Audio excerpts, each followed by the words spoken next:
पंच और फ्रॉन्क्स के बीच में कंफ्यूज्ड हो, देन इस वीडियो के देखने के बाद आपका सारा कंफ्यूजन दूर हो जाएगा। आगे बढ़ने से पहले आप लोगों से भी एक सवाल है, अगर आपको मैं ये दो ऑप्शन देता तो आप इनमें से कौन सी गाड़ी को चूज़ करते और क्या रीज़न है उस स्पेसिफिक गाड़ी को चूज़ करने का, ज़रूर से लिख लीजिएगा कमेंट सेक्शन में। चलिए शुरू करते हैं। तो फर्स्टली पंच और फ्रॉन्क्स में काफ़ी डिफरेंस है। एक आपकी है छोटी micro SUV and the second one is the crossover. And even अगर आप प्राइस को देखते हो the Punch is more affordable, लेकिन जब आप प्रैक्टिकली चीज़ों को देखने की कोशिश करेंगे तो पंच एंड फ्रॉन्क्स दोनों एक ही पर्पज़ को सर्व करते हैं, जिसके बारे में हम जानेंगे इस वीडियो में। सो फर्स्टली लुक वाइज मैं ज़्यादा कुछ बताना नहीं चाहता बिकॉज वी ऑल नो कि फ्रॉन्क्स एक बेटर लुकिंग कार है। इसमें आपको ज़्यादा मस्कुलर, ज़्यादा मॉडर्न एंड ज़्यादा प्रीमियम लुक्स मिलते हैं। चाहे आप इसका फ्रंट, साइड, बैक कोई भी प्रोफाइल देखो, it's a better looking car compare to the Tata Punch. मे भी हो सकता है कि पंच के इस एसयूवी डिज़ाइन लैंग्वेज कुछ लोगों को पसंद आए, but again there are some shortcomings, जैसे कि ये गाड़ी थोड़ी आउटडेटेड लगनी शुरू हो चुकी है एंड इसका बम्पर वाला जो रीजन है ना वो भी स्लाइटली वियर्ड लगता है मुझे पर्सनली। मे बी ये आपको पसंद हो। After that exterior build quality wise अगर मैं बात करूँ, then paint finish wise the Fronx is slightly better and the sheet metal quality wise the Punch is slightly better and consistent. Fronx के अंदर क्या है कि आपको सामने वाले सेक्शन में शीट मेटल काफ़ी टफ मिलती है, बट पीछे वाला जो टेल गेट है ना it is very light, very paper light, I don't know why. तो ये एक चीज़ मैंने नोटिस की। When we come to the interior look wise दोनों काफ़ी अलग है। पंच में आपको ज़्यादा एसयूवी इंस्पायर्ड डिज़ाइन मिलती है, whereas in the Fronx you get more hatchback kind of design। तो ये आपके टेस्ट के ऊपर डिपेंड करता है कि कौन सी पसंद आएगा। And even build quality wise, plastic quality, fit finish दोनों की सिमिलर आपको फील होगी फॉर द प्राइसिंग। वैसे देखो ये सारे बस ऊपर वाली चीज़ें हैं। What really matters is the practicality, और हमेशा की तरह मैं इन्हीं 3 पॉइंट्स को कंसिडर करूँगा। सो फर्स्टली स्पेस से शुरू करेंगे, लेकिन एक बार आप इसके डायमेंशंस को भी देख लो तो क्लियरली आप देख सकते हो कि फ्रॉन्क्स ज़्यादा बड़ी गाड़ी है इन terms of length and width, लेकिन पंच में आपको ज़्यादा हाइट मिलती है। सो इसके वजह से फ्रॉन्क्स में आपको ज़्यादा बेटर सेंस ऑफ स्पेस मिलेगा। आप आराम से 5 लोग इसमें बैठ सकते हैं and also the leg room and knee room is great. And इसमें कभी भी आपको ऐसा नहीं लगेगा कि एक छोटी गाड़ी के अंदर बैठे हो। एंड मैं तो कहूँगा कि ब्रेजा के कंपैरिजन में भी आपको ज़्यादा सेंस ऑफ स्पेस इसमें मिलता है। By the way the Punch has one advantage, that is the headroom. अगर आपकी हाइट 6 फीट के आसपास है तो आपको हेडरूम वाइज इसमें कोई भी प्रॉब्लम नहीं होगी। फ्रॉन्क्स के अंदर क्या है कि आपको सीटिंग स्लाइटली लोअर मिलती है। इसमें आपको पंच में थोड़ी सी आपको कमांडिंग टाइप वाली सीटिंग मिलेगी। सो दैट मीन्स एक एसयूवी वाला जो फील है ना वो अंदर बैठते समय आपको पंच के अंदर मिलेगा rather than the Fronx. Apart from that the boot space is good in the Punch. 366 litres का ऐसे ऑन पेपर स्पेस है, बट इन रियलिटी मुझे ये 320 के आसपास ही लगी। And it is actually spacious compare to the Fronx के अंदर पता नहीं इतनी बड़ी साइज़ होने के बावजूद भी, एक कूपे टाइप वाला स्लोपी डिज़ाइन होने के बावजूद भी बूट में काफ़ी कॉम्प्रोमाइज़ किया है। Anyways when we talk about the comfort wise clearly मुझे फ्रॉन्क्स बेहतर लगी। चाहे अगर मैं बात करूँ इसके फ्रंट सीट की, ओवरऑल कुशनिंग की या फिर अंडर थाई सपोर्ट की, तो Fronx is just better. Even इसके पीछे की सीट भी मुझे काफ़ी ज़्यादा बढ़िया लगे। थर्डली जब हम बैड रोड एक्सपीरियंस की बात करते हैं तो यहाँ पर 2 चीज़ें आपको ध्यान में रखने पड़ेंगे। Firstly the ground clearance is good in both the cars, 190 mm के आसपास है, so no issues at all. लेकिन जब आप आते हो सस्पेंशंस पर, फ्रॉन्क्स के अंदर आपको ज़्यादा सॉफ्टर सेट वाले सस्पेंशन मिलेंगे। ये सेम सस्पेंशंस हमने बलिनो के अंदर भी देखे थे। सो ये आपके नॉर्मल रास्तों में, लाइक अगर आप सिटी के गड्ढों में, स्पीड ब्रेकर्स में और थोड़ा बहुत विलेज रोड्स में भी जाते हो, then these suspensions are going to feel very flush and comfortable, more comfortable compare to the punch.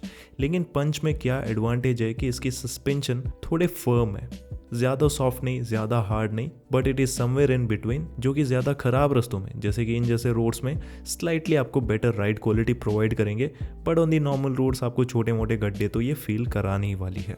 So really depends on where you drive your car. तो ये वैसे प्रैक्टिकलिटी के बारे में हो गया। वैसे सस्पेंशन को लेकर और भी चीज़ों के बारे में बात करेंगे। एनीवेज चलिए ड्राइविंग एक्सपीरियंस पर हम आते हैं। सो फर्स्टली मैं दोनों के परफॉर्मेंस से शुरुआत करना चाहूँगा। तो पंच में आपको एक ही इंजन ऑप्शन मिलेगा, विच इज़ दी 1.2 लीटर का रेवट्रॉन पेट्रोल इंजन। ये प्रोड्यूस करती है almost around 87 bhp power and 114 Nm का टॉर्क।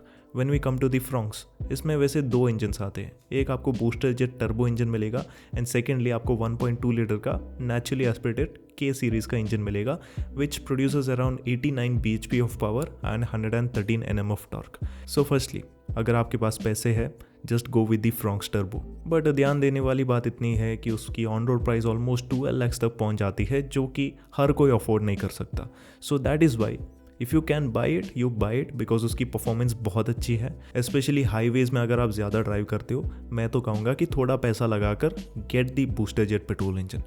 बट अगर आप ज़्यादातर सिटीज़ में जाते हो देन कहीं ना कहीं ये टाटा पंच का इंजन और फ्रॉन्क्स का 1.2 लीटर वाला इंजन आपको ज़्यादा प्रेफरेबल रहेगा। So which one to choose? मैं कहूँगा engine wise there is no competition. Fronx का जो 1.2 लीटर इंजन है इट इज़ वे बेटर। ये ज़्यादा रिफाइंड है, इसमें आपको परफॉर्मेंस ज़्यादा कंसिस्टेंट मिलती है और ये रिलायबल भी है। सालों साल आप चलाओ, इसमें कोई भी वाइब्रेशंस, कोई भी अननेसेसरी इंजन नॉइज़ वगैरह कभी फील नहीं कराएगी। पंच का इंजन 3 सिलेंडर यूनिट है, तो ऑब्वियसली आपको स्लाइटली वाइब्रेशंस, स्लाइट जो नॉइज़ लेवल्स है ना वो फील होने वाले हैं। नॉट दैट कि ये आपको बहुत परेशान करेंगे, बट या जब हम कंपेयर कर रहे हैं then the Punch is going to slightly feel lesser in terms of engine. And also performance क्या है कि आपको इनिशियल में स्लाइटली बेटर पिकअप मिलेगा, बट आफ्टर सर्टन रेंज जब आप 60-70 की स्पीड क्रॉस करते हो तो ये इंजन स्लाइटली डल फील होने लगता है। तो इसके बारे में जानने के लिए दोनों ही गाड़ियों का प्रॉपर जो टेस्ट ड्राइव है ना वो आपको लेकर देखना पड़ेगा। इवन अगर हम आते हैं गियर बॉक्स के ऊपर, दोनों में आपको मैनुअल एंड ऑटोमेटिक मिलेगा। फ्रॉन्क्स का अगर आप टर्बो लेते हो तो उसमें आपको प्रॉपर CVT गियर बॉक्स मिलता है which is very smooth, but again उसमें स्लाइटली लैग फील होता है विद द टर्बो इंजन। सो कहीं ना कहीं लोअर इंजन के साथ भी ये गियर बॉक्स अगर प्रोवाइड करते that would have made much more sense. But again automatic wise Fronx is still better. Fronx का AMT भी ज़्यादा स्मूथ है, उसमें आपको काफ़ी कम जर्क्स फील होंगे and at the same time आपको परफॉर्मेंस भी काफ़ी बढ़िया मिलती है। इवन जब हम आते हैं मैनुअल पर तो दोनों में कोई प्रॉब्लम नहीं है, बोथ आर प्रिटी गुड। तो ये सारी चीज़ें मैंने आपको ऊपर से बताई। नाउ लेट्स डिस्कस कि दोनों ही गाड़ियाँ ड्राइव करने में कैसी है। सो मैं दोनों ही गाड़ियों को एक बार चला चुका हूँ and what I felt is कि high speed stability wise both are pretty good, but again Punch के ज़्यादा हाइट की वजह से इसमें slide body rolls around the corners आपको फील होंगे। ऐसा नहीं है कि फ्रॉन्क्स के अंदर नहीं है, फ्रॉन्क्स में भी थोड़े बहुत बॉडी रोल्स है, but it is slightly less evident. इसके एरोडायनेमिक डिज़ाइन की वजह से ये हाई स्पीड में स्लाइटली बेटर करती है। स्पेशली हाई स्पीड में अगर आप कॉर्नरिंग करते हो तो स्लाइटली ये आपको बेटर फील होगी compare to the Punch. Again जो ईज ऑफ ड्राइविंग है ना वो दोनों के अंदर है, दोनों में आपको काफ़ी लाइट स्टीयरिंग मिलता है, तो इसकी वजह से आप सिटी रोड्स में काफ़ी कंफर्टेबल होकर अपने गाड़ी को मैनूवर कर सकते हो, कहीं पर भी टर्न्स ले सकते हो। You can also park it anywhere. So that is a added advantage in both.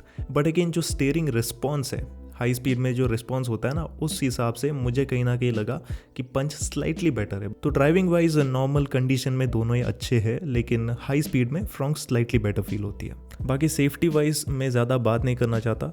May be crash test में टाटा पंच ने काफ़ी अच्छी स्कोर की थी, but in terms of safety features both Tata Punch as well as Fronx कुछ चीज़ें lack करती है। एटलीस्ट फ्रॉन्क्स के हायर वेरिएंट्स में आपको 6 एयरबैग्स, ट्रैक्शन कंट्रोल, ESP जैसे फीचर्स मिलेंगे, बट पंच के किसी भी वेरिएंट के अंदर ये सेफ्टी फीचर्स नहीं आते, विच इज़ वेरी डिसअपॉइंटिंग। सो कहीं ना कहीं सेफ्टी वाइज में ज़्यादा कमेंट नहीं करने वाला। सो एनीवेज यही था सब कुछ जो कि मैं आपको दोनों ही गाड़ियों के रिगार्डिंग बताना चाहता था। सो अभी मैं इस वीडियो को पूरा समराइज़ करके आपको बता देता हूँ। सो फर्स्टली देखो, अगर आपको एक ओवरऑल बेटर प्रोडक्ट चाहिए और थोड़ा पैसा अगर आप स्पेंड कर सकते हो then I guess getting a Fronx is much better. Specially इसका डेल्टा प्लस वाला वेरिएंट मुझे काफ़ी किफ़ायती लगा और बजट कम है तो सिग्मा वेरिएंट भी आप ले सकते हो। फ्रॉन्क्स के अंदर जो सबसे बड़ा एडवांटेज है कि आप इसका कोई भी वेरिएंट लो, कुछ चंद मॉडिफिकेशन के बाद ये गाड़ी बिल्कुल ही टॉप मॉडल जैसी फील होती है। इवन सिटीज़ के अंदर, हाईवेज़ के अंदर भी ये गाड़ी काफ़ी कामयाब है, बट एक जगह पर ये मिस आउट होती है जहाँ पर पंच स्लाइटली बेटर परफॉर्म करेगी। That is the very bad roads. तो अगर आप ऐसे रोड में जाते हो जहाँ पर काफ़ी बड़े बड़े से गड्ढे हैं, पथरीले रास्ते हैं, देन उस हिसाब से पंच के सस्पेंशन ज़्यादा बेहतर फील होंगे, ज़्यादा फ्लश फील होंगे।